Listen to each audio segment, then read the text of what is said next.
Hi everybody, Anthony Aniano here from RotoBaller Radio and RotoBaller.com with your Wildcard Weekend boom plays for your DFS lineups.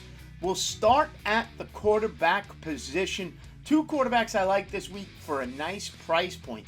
First one is Baker Mayfield of the Tampa Bay Buccaneers, going for $5,800 on DraftKings. Second cheapest quarterback on the market behind only Mason Rudolph. Yet Baker Mayfield, on paper, has the best matchup of any other quarterback this weekend. Baker Mayfield on the season, averaging 17.4 points per game in a DK format, going up against the Philadelphia Eagles secondary that struggled all season, continues to struggle, and we know how Philadelphia limped into the postseason. The Philadelphia Eagles allow 252.7 passing yards per game.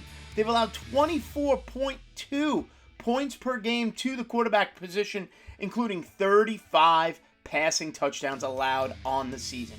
All three of those numbers are the highest totals of any of the teams playing this weekend in Wild Card Weekend. It all lines up for Baker Mayfield at least having the opportunity for the boom play this week against the Philadelphia Eagles. It's at home. It's in Tampa.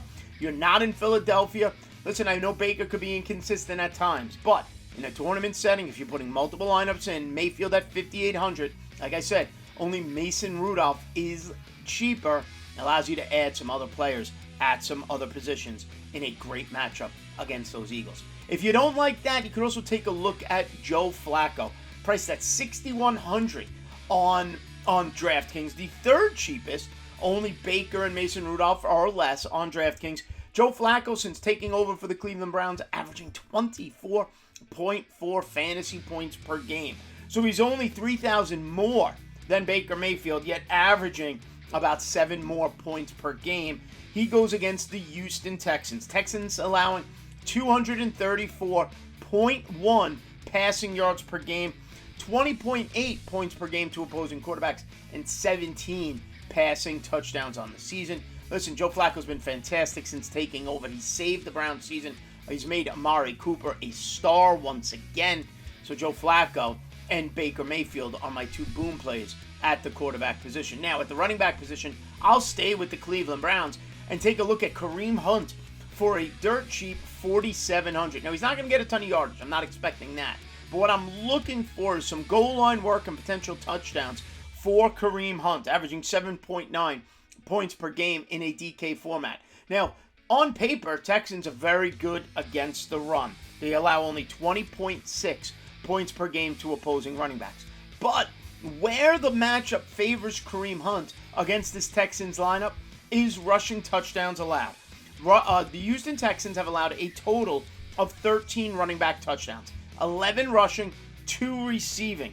Those 11 rushing touchdowns are the second most rushing touchdowns allowed of all the teams playing this weekend on Wild Card Weekend. He's a boom. He's really a boom or bust. But again, at $4,700, tournament style, drop him in some lineups and see if he could cross the goal line for you once or twice. My second running back, another big boom or bust at the running back, but also looking to save a few dollars when I set those lineups, is Rico Gathers of the Dallas Cowboys against the Green Bay Packers.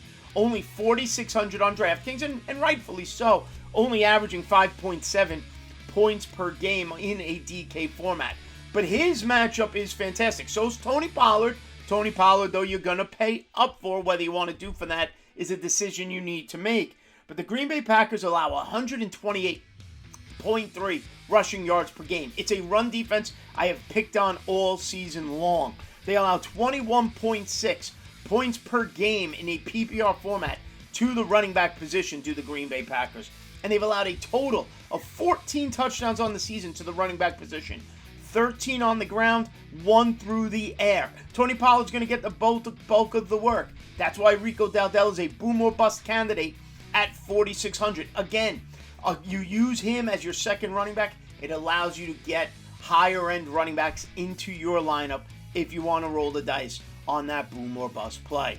Now, at the wide receiver position, well, if I like Baker Mayfield, I got to get a Tampa Bay Buccaneer wide receiver in my lineups. Now, Mike Evans is the higher priced wide receiver, so I'll take a look at Chris Godwin Godwin, the highest priced player on my list of all players today, priced at $6,200, averaging 12.7 points per game in a PPR format. But it's against that Eagles secondary. If I'm using Baker and going with a Tampa stack, both Baker, Chris Godwin, and Mike Evans will be in my lineup. Chris Godwin can be in standalone at $6,200. Philadelphia allows 252.7 passing yards per game, like I mentioned earlier, more than any other team in this wild card round. They're terrible against opposing wide receivers, allowing 44 points per game in a PPR format to the wide receiver position. They've allowed those 35 passing touchdowns, as previously mentioned. Of those 35 passing touchdowns, 27 of them, 27, have gone to wide receivers on the season. Just in the last couple of weeks, we've seen Darius Slayton, led by Tyrod Taylor and the New York Giants, have a couple of touchdowns against them. This is an opportunity, Mike Evans and Chris Godwin, to get in the end zone against this evil Eagle secondary. Okay, those 27 touchdowns allowed to wide receivers, most on any team playing this weekend. Same with those 44 points per game allowed. So Godwin, $6,200, although a little pricier than anybody else on my list, still a bargain in my opinion. Second wide receiver to mention, Demarcus Robinson of the Los Angeles Rams. Now on the season, Robinson is averaging 5.5 points per game. However, in his last 5 games on the year, over 14 or more fantasy points in each of those 5 games, with a touchdown in 4 of those 5 games. Yet, DraftKings still has him at $3,600. Wide receiver 3 on the Rams, right? He's behind Puka, he's behind Cooper Kupp, but at $3,600, 14 or more points per game. Last 5, they've taken him off of special teams to focus on being a third option for Matthew Stafford in the pass game. And he goes against the Detroit Lions secondary. That's a defense that's very good against the run, but honestly, very poor against the pass. The Detroit Lions allow 247.4 passing yards per game. On the season, they've allowed 28 passing touchdowns, have the Detroit Lions. Of those 28, 22 of them have gone to the opposing wide receiver, and they allow 40 points per game to opposing wide receiver. The only secondary worse than that in this wild card weekend are those previously mentioned Philadelphia Eagles. I think the Rams actually win this game. I think the Rams put up points, and Demarcus Robinson is involved in that, and he's a great price at $3,600. Now, looking for a tight end for the weekend, 2 players to keep an eye on. First up is Dallas Goedert against the Tampa Bay Bucks. Number 1, who knows what A.J. Brown's status is going to be. Still hasn't practiced at the time of this recording. Devonta Smith didn't play this last week. Goddard could be a target monster for Jalen Hurts against the Tampa Bay secondary that's not good, pretty terrible in fact, in defending opposing tight ends. Now Goddard on the week is priced at $4,800, averaging 10 points per game. Tampa Bay allows 15.1 points per game to opposing tight ends. That's the most of any team this weekend. And they have allowed 7 touchdowns to opposing tight ends. The only team that's allowed more touchdowns to the tight end position that's playing this week are the Los Angeles Rams. So a nice matchup for Goddard, and due to injury, he could be funneled with quite a few targets. Now my second one, dirt cheap, but we have to wait and see what happens with the injury report. Sam Laporta is trending to actually have a chance to possibly play. If he does not, you can take a flyer on Brock Wright of the Detroit Lions. Now, he's only $3,000 on DraftKings. He hasn't done much all season. He averaged 2 points per game. But the Rams are the worst of all the teams in terms of passing touchdowns. Oh, second worst in terms of passing touchdowns allowed to opposing tight ends. The Rams allow 13.4 points per game to the tight end position. They've allowed 6 touchdowns to the tight end position on the year. And with Laporta out, Jared Goff is going to need a reliable second option. Okay, we know Amon-Ra St. Brown is going to be a target monster, but Brock Wright against this Rams secondary could be utilized as long as Sam Laporta is out. So be mindful of that. Monitor the injury reports. If Laporta is out and you want to go very cheap at tight end, you can go Brock Wright for $3,000 and then use your money elsewhere and see if Wright can give you 6 or 7 points.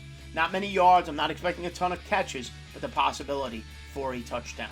So to recap, my wild card weekend boom plays for your DFS lineup at the quarterback position, Baker Mayfield, Joe Flacco. At the running back position, Kareem Hunt and Rico Gathers. At the wide receiver position, Chris Godwin and Demarcus Robinson. And at the tight end position, Dallas Goedert and Brock Wright, with the asterisk if Sam Laporta is out this week. All right, everybody, head over to RotoBaller.com, sign up for any of our premium packages, use the promotional code ACES, and save at checkout. Make sure you like and subscribe right here to the RotoBaller YouTube channel, and give me a follow on Twitter at Aniano Fantasy. As always, thanks for watching. We'll see you next time right here on RotoBaller Radio.